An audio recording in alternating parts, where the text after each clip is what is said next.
Singapore राष्ट्रीय संग्रहालय यानी सिंगापुर नेशनल म्यूजियम की ओर से आप सभी का स्वागत और राष्ट्रीय दिवस की ढेरों शुभकामनाएं। सिंगापुर नेशनल म्यूजियम और माइग्रेंट एक्स मी ने मिलकर यहाँ के प्रवासी कार्यकर्ताओं यानी माइग्रेंट वर्कर्स के लिए एक खास टूर का आयोजन किया है।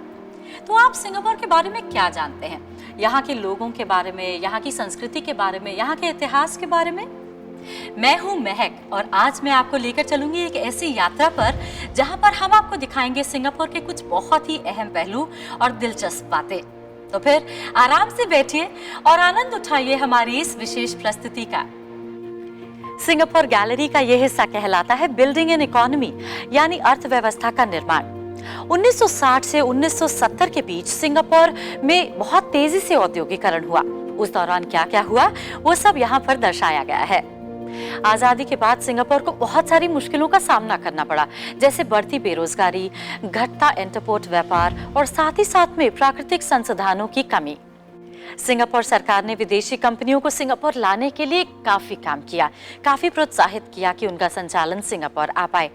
और साथ ही साथ जिन बड़ी कंपनियों ने ये कहा कि वो पायनियर स्टेटस यानी कि सर्वोच्च स्थान प्राप्त करना चाहती हैं, तो उन्हें अर्जी डालनी पड़ी और उनकी अर्जी पर उन लोगों ने कॉर्पोरेट टैक्स भी माफ कर दिया, यानी कि 5 साल तक इन कंपनियों को कोई भी कॉर्पोरेट कर नहीं देना पड़ा।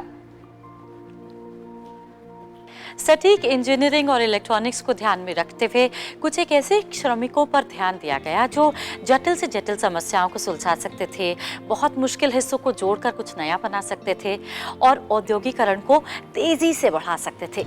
इसका एक बहुत ही बेहतरीन उदाहरण है ये टीवी सेट। ये टीवी सेट बनाया सेट्रॉन लिमिटेड ने। सेट्रॉन दक्षिण पूर्वी एशिया का एकमात्र टीवी असेंबली प्लांट हुआ करता था। 1963 में जब सबसे पहले सिंगापुर में प्रसारण की सेवा शुरू हुई तो मात्र 8% घरों में टीवी होता था। सिंगापुर में अधिकतर प्रसारण जो है लोग सामुदायिक स्थानों पर बैठकर देखते थे, एक दूसरे के साथ मिलकर देखते थे, पड़ोसी के साथ, अपने दोस्तों के साथ, अपने घर वालों के साथ। सिंगापुर में हर किसी के पास टीवी नहीं होता था, तो आने वाले समाचार और मनोरंजन की जितनी भी चीजें थी वो इसी तरीके से टीवी के जरिए सब तक पहुंचती थी, लेकिन एक समुदाय के रूप में। और आइए अब मैं आपको लेकर चलती हूँ दूसरी मंजिल पर, जहाँ एचडीबी में रहने से पहले 1950-1960 के दशकों में लोग कैसे रहा करते थे वो दर्शाया गया है। आइए। और अब हम लोग हैं सिंगापुर की ग्रोइंग अप गैलरी में, जहां पर सिंगापुर के इतिहास के बारे में कुछ एक बहुत ही दिलचस्प बातें बताई गई हैं। 1950 से 1960 के दशक में किस तरीके की जीवन शैली थी, कैसे लोग यहाँ रहते थे कामपोंग में, और कैसे स्कूल जाते थे, मनोरंजन के लिए क्या करते थे, खास करके युद्ध के बाद का जीवन कैसा था, किस तरीके से उन्होंने अपने आप को एक समुदाय में बांधे रखा और बहुत ही खूबसूरत तरीके से अपनी जिंदगी बिताई। इसके आसपास देखिए आपको क्या दिखाई देता है। यहाँ पर स्कूल के कपड़े दिखाई देते हैं, जीवन शैली के बारे में बहुत सारी दिलचस्प बातें दिखाई देती हैं और साथ ही साथ में पता चलता है कि रोजमर्रा की जिंदगी में सिंगापुर में उस वक्त क्या किया जाता था। आज जब आप सिंगापुर के किसी बुजुर्ग को मिलते हैं तो यहाँ पर रखी बहुत सारी चीज़ों से वो आपको बता सकते हैं कि कितना वो अपने आप को जुड़ा हुआ महसूस करते हैं, कैसे वो बचपन में चीज़ों के साथ खेला करते थे, एक बहुत ही खूबसूरत ज़िंदगी बिताया करते थे। साथ ही साथ सिंगापुर उस वक्त एक बहुत ही बड़े राष्ट्रीय परिवर्तन से गुजर रहा था, क्योंकि 1959 में स्वशासन से लेकर 1963 में मलय में उसका विलय और फिर उसके बाद 1965 में स्वाधीनता प्राप्त करके सिंगापुर में क्या क्या परिवर्तन आए वो सब आपको यहाँ दिखाई पड़ता है। तो जब लोग एचडीबी में नहीं रहा करते थे तो कहाँ रहा करते थे? वो रहते थे कामपोंग में। कामपोंग में बहुत सारी चीज़ें साझा हुआ करती थी, जैसे कि शौचालय साझा होते थे, पानी घर के पास नहीं मिलता था, थोड़ी दूर से जाकर लेना पड़ता था, किसी कुएं से लेकर आना पड़ता था या फिर नलके से लाकर एकत्रित करना पड़ता था। इस तरीके की जिंदगी थी सिंगापुर कामपोंग में। अनुचित मलबा फेंकने के कारण या फिर जलाऊ लकड़ी के उपयोग से सिंगापुर में अक्सर आग लग जाया करती थी। बहुत सारे कामपोंग के इलाके जैसे कि गेलांग, बुकित होस्वी या फिर तेओंग बारू, बुगिस जैसे इलाकों में कई बार आग पाए गए। 60 के दशक में बुकित मेरा के बुकित होस्वी इलाके में लगभग 2200 घर जलकर भस्म हो गए और लगभग 4 लोगों की मृत्यु भी हो गई। काम्पोंग क्षेत्रों में बाढ़ आना भी बहुत ही आम बात थी। भारी वर्षा के कारण निचले इलाकों में पानी भर जाया करता था, जिससे कि बाढ़ जैसी स्थिति हो जाती थी। अगर आप आज जाकर सिंगापुर का कोई एक ग्रामीण क्षेत्र देखना चाहते हैं तो हागांग में सिंगापुर का आखिरी ग्रामीण गांव आज मौजूद है।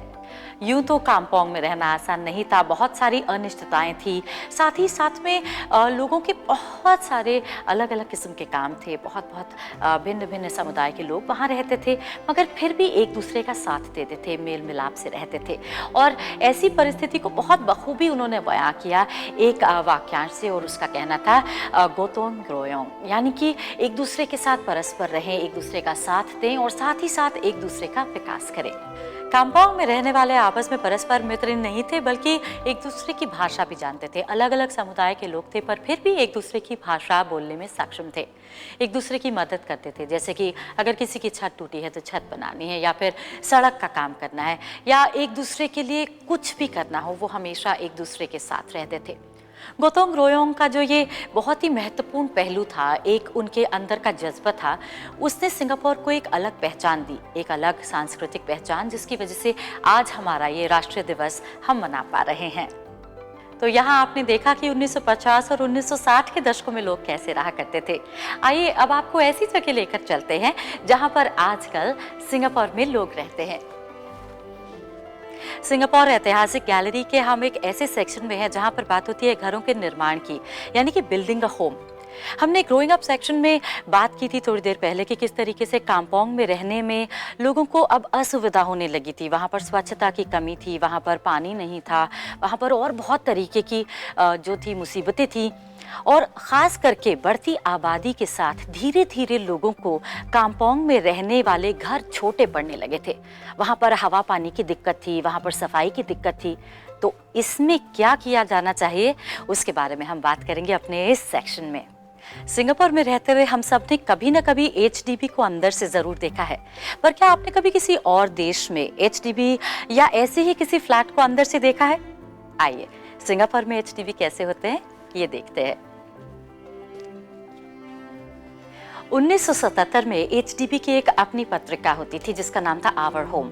उसमें एक चित्र प्रकाशित किया गया, एक फोटोग्राफ पब्लिश हुई, और उस फोटोग्राफ से प्रेरणा लेकर आज आप देख सकते हैं कि किस तरीके से इस रसोई घर का पुनर्निर्माण किया गया है, उसकी रचना की गई है। जब एचडीबी बनाने की बात हुई तो उससे पहले लोग ऐसी जगह पर रहा करते थे, जैसे हमने बताया कि वहाँ पर स्वच्छता नहीं थी, बहुत तंगी में रहते थे, हवा पानी बहुत अच्छे से नहीं मिलता था। तो एचडीबी को एक सुधार के रूप में देखा गया, और जब एचडीबी बनाए गए तो वहाँ पर बिजली और नल का पानी, ऐसी जो बुनियादी सेवाएं थी, सुविधाएं थी, वो लोगों को मुहैया कराई गई। रसोई घर में दिखाए जाने वाले ये सभी उपकरण बहुत लंबे समय तक सिंगापुर के घरों में उपयोग में लाए जाते थे। जैसे जैसे एचडीबी का विकास हुआ, आसपास की जगह का विकास हुआ, वैसे वैसे सरकार ने प्रोत्साहित किया बहुराष्ट्रीय कंपनियों को कि आप आइए और एचडीबी के इलाकों के आसपास अपना उद्योग लगाइए, जिससे वहां पर रहने वाली महिलाएं घर से बाहर जाकर काम कर पाएं, पर उन्हें बहुत दूर भी ना जाना पड़े। इनमें तोपायो में जनरल इलेक्ट्रिक और बडोक में हिताची जैसी कंपनियां शामिल हैं। 1972 में जो एचडीबी के अंदर उद्योग लगाए गए थे, उसमें काम करने वालों की संख्या में 72% महिलाएं थी। और क्योंकि अब महिलाएं काम करने लगी थी तो उन्हें अपने घर का काम तेजी से करना था, समय बचाना था, तो इसके चलते राइस कुकर और मिक्सर्स जैसे उपकरणों का उपयोग बहुत बढ़ गया। आज सिंगापुर के 80% लोग एचडीबी में रहते हैं। इस मौके पर आइए हम धन्यवाद देते हैं उन माइग्रेंट वर्कर्स का, उन प्रवासी श्रमिकों का, जिन्होंने कड़ी मेहनत से एचडीबी बनाने का हमारा सपना साकार किया। और आइए अब आपको हम लेकर चलते हैं दूसरी मंजिल पर, जहां पर है एक ऐसी कलाकृति जिसने बहुत सारी नेशनल डे परेडें देखी हैं। आज हम सिंगापुर का नेशनल डे सेलिब्रेट कर रहे हैं, मना रहे हैं राष्ट्रीय दिवस, तो इसे देखना तो बनता है। आइए अब हम जिस गैलरी में खड़े हैं उसका नाम है वॉइस ऑफ सिंगापुर, और यहाँ पर सिंगापुर की कला और संस्कृति के बारे में अलग अलग चीज़ें दिखाई गई हैं। बहुत सारे पोस्टर हैं, बहुत सारी ऐसी चीज़ें हैं जो 1975 से 1985 के दशक में लोग अपने मनोरंजन के लिए किया करते थे। जैसे कि आप देख सकते हैं यहाँ पर गाड़ियाँ खड़ी हैं और एक बहुत बड़ा सा सिनेमा स्क्रीन है। उस जमाने में लोग अपने गाड़ियों में बैठकर आते थे और ओपन एयर थिएटर में, सिनेमा हॉल में पिक्चर देखा करते थे। साथ ही साथ अगर हम बात करें उस जमाने की, तो लोगों ने अपने कला और संस्कृति के चलते बहुत तरीके से अपनी आवाज को अलग अलग लोगों तक पहुंचाया। अलग अलग समुदाय के लोग सिंगापुर में रहते थे, पर उन्होंने अपनी आवाज एकजुट की और दुनिया तक पहुंचे। आई थिंक ये एक बहुत ही अनूठी बात है सिंगापुर के बारे में।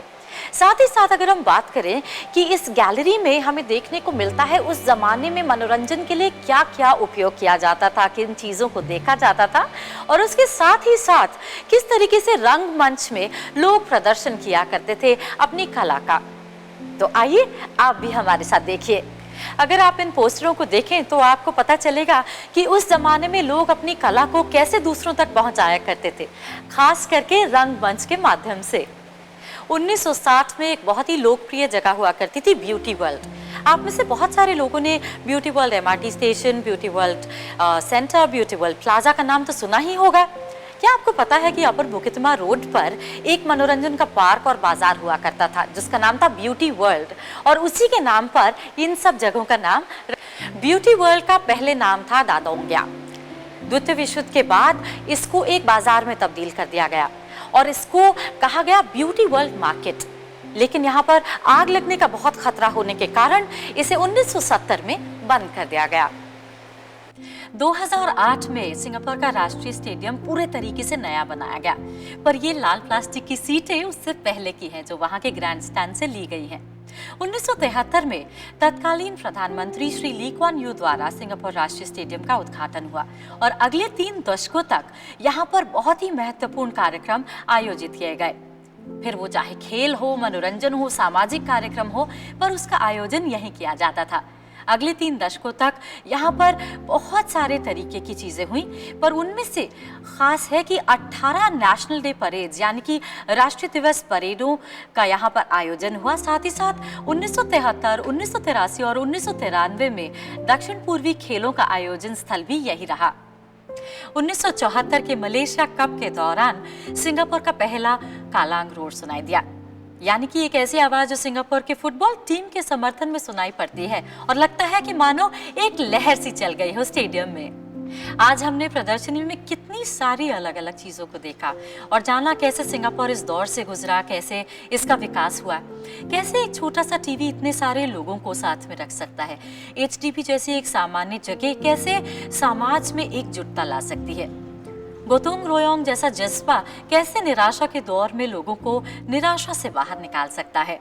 और अगर हम बात करें राष्ट्रीय स्टेडियम की या फिर मनोरंजन पार्क ब्यूटी वर्ल्ड की, तो कैसे ये सिंगापुर के इतिहास का अहम हिस्सा रहे हैं और इन सभी चीजों के जरिए सिंगापुर ने अपनी एक अनूठी सभ्यता बनाई है।